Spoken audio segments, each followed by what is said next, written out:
الشيطان الرجيم بسم الله الرحمن الرحيم إن إبراهيم كان أمة قانتا لله حنيفا ولم يك من المشركين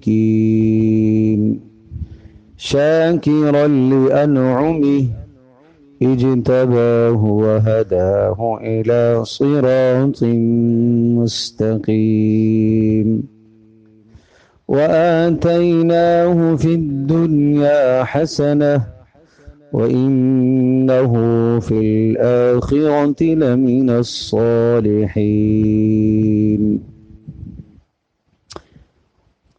بے شک ابراہیم ایک مقتدا، راہبر، رہنما اور پیشوا تھے اور اللہ کی بندگی کرنے والے تھے اور سب سے کٹ کر اللہ سے اپنا تعلق جوڑنے والے تھے، اور وہ مشرکوں میں سے بالکل نہ تھے۔ شرک کا کوئی پہلو ان کی زندگی میں نہ تھا، زندگی کے کسی بھی پہلو میں شرک نہیں تھا۔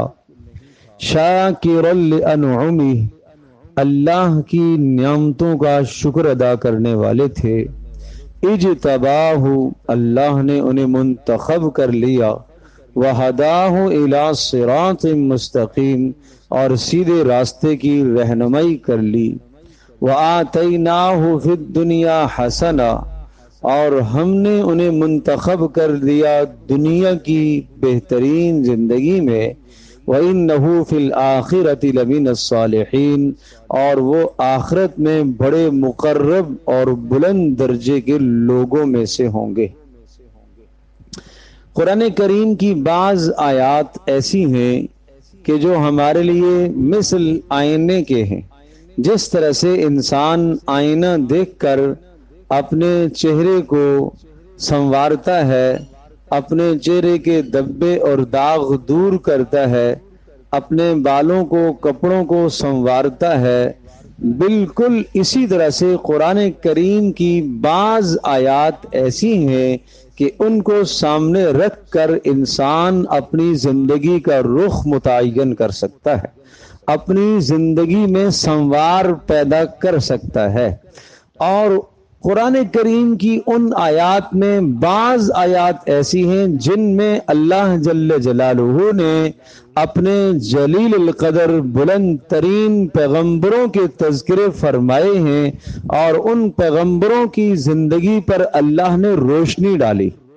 پیغمبروں کے تذکرے فرما کر ان کی مبارک زندگی پر اللہ نے روشنی ڈالی ہے اور ان کی خوبیوں کو اجاگر کیا ہے، اور پھر ان خوبیوں کی وجہ سے اللہ نے ان کو کیا کچھ دیا ہے وہ بتایا۔ تو یہ آیات بھی ہمارے لیے مثل آئینے کے اور مثل جو ہے آئینے کے ہیں اور نمونے کے ہیں کہ ہم اپنی بہترین زندگی کو ان انبیاء علیہ السلام کی بہترین زندگی کے مطابق ہم گزار لیں اور گزارنے کی ہم کوشش کریں۔ آئیے حضرت ابراہیم علیہ السلام کا یہ تذکرہ سورۃ النحل کے آخری رکوع کے اندر اللہ نے ذکر فرمایا۔ ابراہیم علیہ السلام کی 4 خوبیاں اور پھر ان 4 خوبیوں پر اللہ کی جانب سے ملنے والے 4 انعامات، 4 خوبیاں اور 4 انعامات۔ تو سب سے پہلے آئیے میں نیت کرتا ہوں کہ اللہ تبارک و تعالی مجھے ان 4 خوبیوں کو اپنانے کی توفیق عطا فرمائے۔ صرف نیت نہ کروں بلکہ میں ان 4 خوبیوں کو اپنانے کی کوشش کروں، محنت کروں۔ کیا خوبیاں تھیں؟ نمبر 1، ان ابراہیم کان امتن، ابراہیم علیہ السلام ایک مقتدا تھے، راہبر اور رہنما تھے کہ جن کو دیکھ کر لوگ زندگی کا رخ متعین کرتے تھے۔ تو ہمیں بھی معاشرے کے لیے، اپنے خاندان کے لیے، اپنے محلے کے لیے، اپنے علاقے کے لیے، اپنے دوست و احباب کے لیے کیا بننا چاہیے؟ راہبر اور رہنما ہمیں بھی بننا چاہیے۔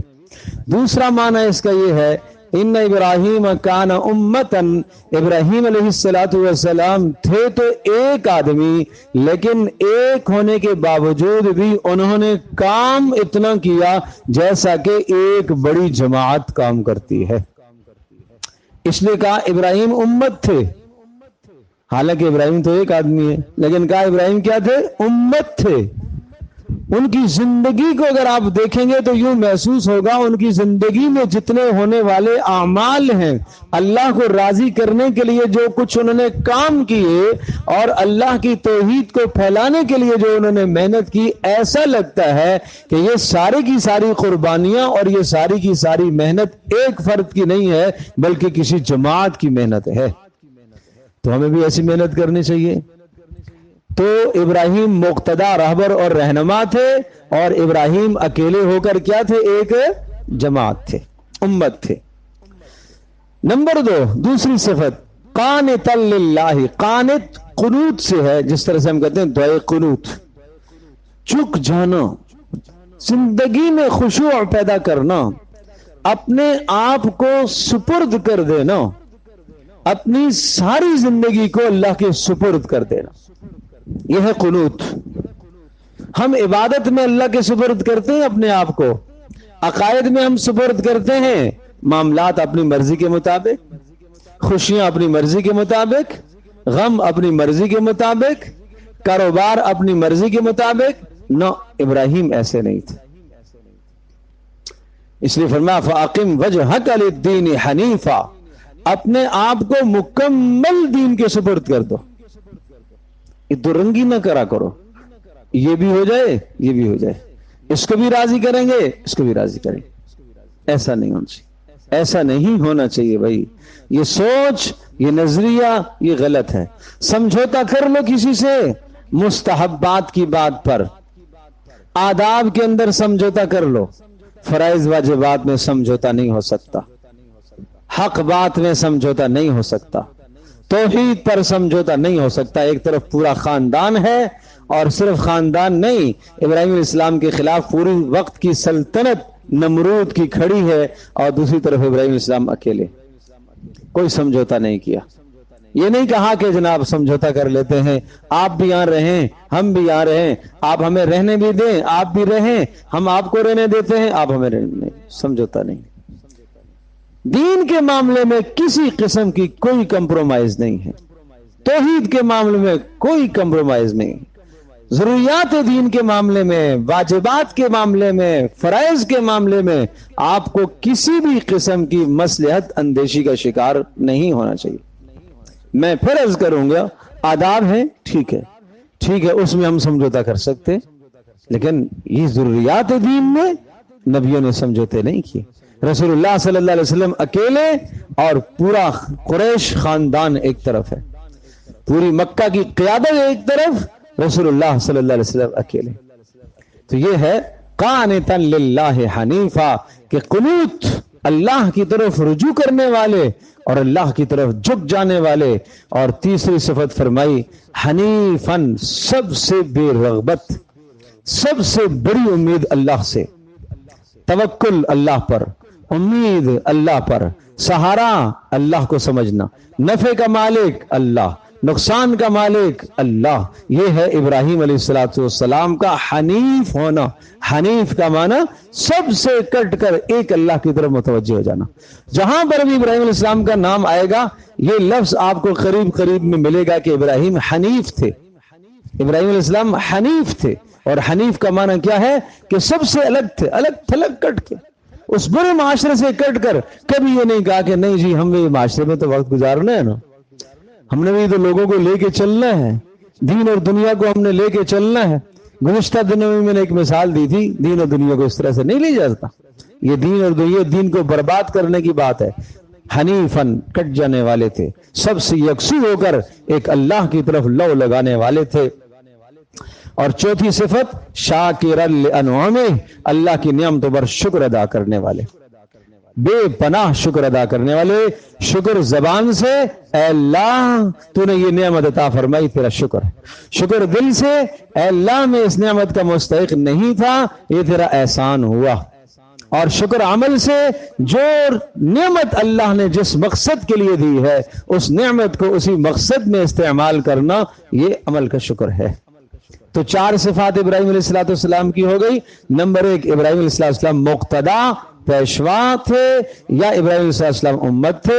نمبر 2، ابراہیم علیہ السلام عاجزی تواضع کرنے والے، اللہ کے سامنے جھک جانے والے تھے۔ نمبر 3، ابراہیم علیہ السلام سب سے کٹ کر ایک اللہ کی طرف متوجہ ہونے والے۔ نمبر 4، ابراہیم علیہ السلام اللہ کی نعمتوں کا شکر ادا کرنے والے۔ یہ تو 4 خوبیاں ہیں ابراہیم علیہ السلام کی، ان پر ملا کیا۔ نمبر 1، اجتباہ، اللہ کہتے ہیں ہم نے اپنے لیے ان کو منتخب کر لیا۔ یہ کوئی کم بات ہے؟ ہم نے ان کو اپنے لیے چن لیا، ہم نے ان کو اپنا خاص بنا لیا۔ اجتباہ، ہم نے ان کو منتخب کر لیا، ہم نے ان کو چن لیا۔ نمبر 2، وہداہ الی صراط مستقیم، اور ہم نے ابراہیم علیہ السلام کو سیدھے راستے کی رہنمائی کر دی۔ کبھی ہم نے بھی اللہ سے ہدایت مانگی ہے، سیدھے راستے کی ہدایت مجھے عطا فرما۔ نماز میں اہدنا الصراط المستقیم جو روزانہ ہم مانگتے ہیں، اور پھر باہر مسجد سے نکل کر صراط مستقیم ہم بھول جاتے ہیں، پھر ہم وہاں جا کے بیٹھتے ہیں جو گناہوں کی جگہ ہوتی ہے، نافرمانیوں کی جگہ ہوتی ہے۔ ہر نماز میں صراط مستقیم مانگا ہے، لیکن باہر جا کے صراط مستقیم نہیں، اب بھول گیا، راستہ ہی بھول گیا، بھٹک گئے، ہم منزل ہی غلط ہو گئی، کدھر چلے گئے، بہت دور نکل گئے، اور جتنا دور نکلتے چلے جائیں گے واپسی منزل کی طرف آنا ممکن نہیں رہے گا۔ سمن بکمن عمین فہم لا یرجعون، اللہ نے مثال دی ہے، بہرے ہیں، گونگے ہیں، اندھے ہیں، اب واپس نہیں آ سکتے۔ تو دوسری نعمت دی اللہ نے ان کو، کیا فرمایا؟ ہم نے ان کو سیدھے راستے کی رہنمائی کی۔ نمبر 3، وَآتَيْنَاهُ فِي الدُّنْيَا حَسَنَةً، ہم نے ابراہیم کو دنیا میں بڑی نیک نامی دی ہے۔ ابراہیم علیہ السلام کے کاموں کو ہم نے جاری کر دیا۔ ابراہیم علیہ السلام نے طواف کیا، اس طواف کو ہم نے قیامت تک جاری کر لیا۔ ابراہیم علیہ السلام نے صفا مروہ کی سعی کی، ہم نے جاری کر دیا۔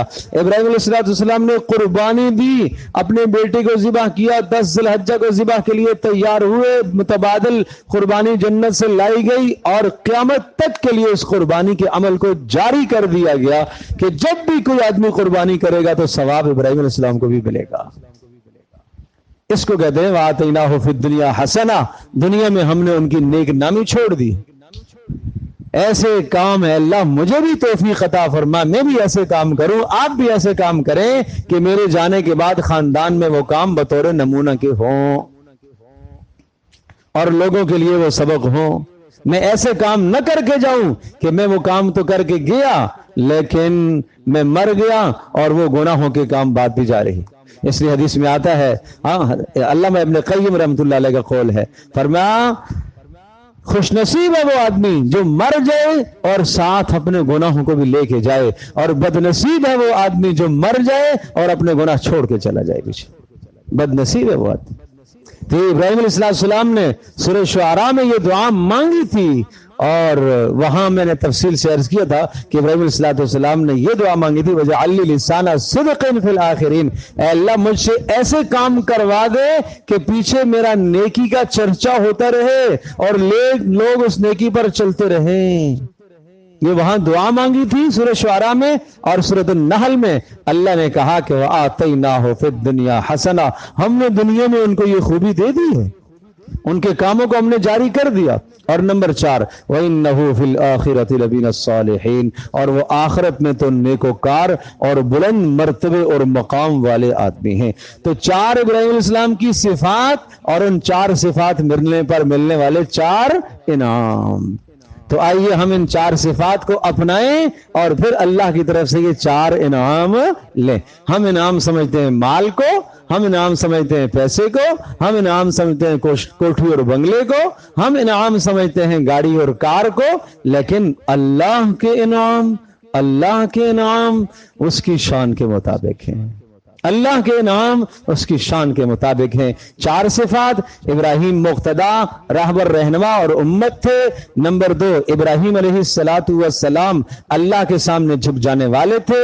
نمبر 3، ابراہیم علیہ السلام سب سے کٹ کر ایک اللہ وحدہ لا شریک کی بندگی کرنے والے تھے۔ نمبر 4، ابراہیم علیہ السلام شکر گزار تھے۔ اب ان 4 کی 4 خوبیوں پر انعامات۔ نمبر 1، ہم نے ان کو اپنے لیے منتخب کر لیا، اللہ نے انتخاب فرما لیا، اللہ اکبر۔ نمبر 2، ہم نے ان کو سیدھے راستے کی رہنمائی دے دی۔ نمبر 3، ہم نے دنیا میں ان کی نیک نامی جاری کر دی۔ اور نمبر 4، ہم نے آخرت میں ان کو مقرب اور بلند ترین حصہ ہم نے اور بلند مقام اور مرتبہ ان کو دے دیا۔ تو میں نے عرض کیا تھا یہ آیتیں ہمارے لیے کیا ہیں؟ مثل کس کے؟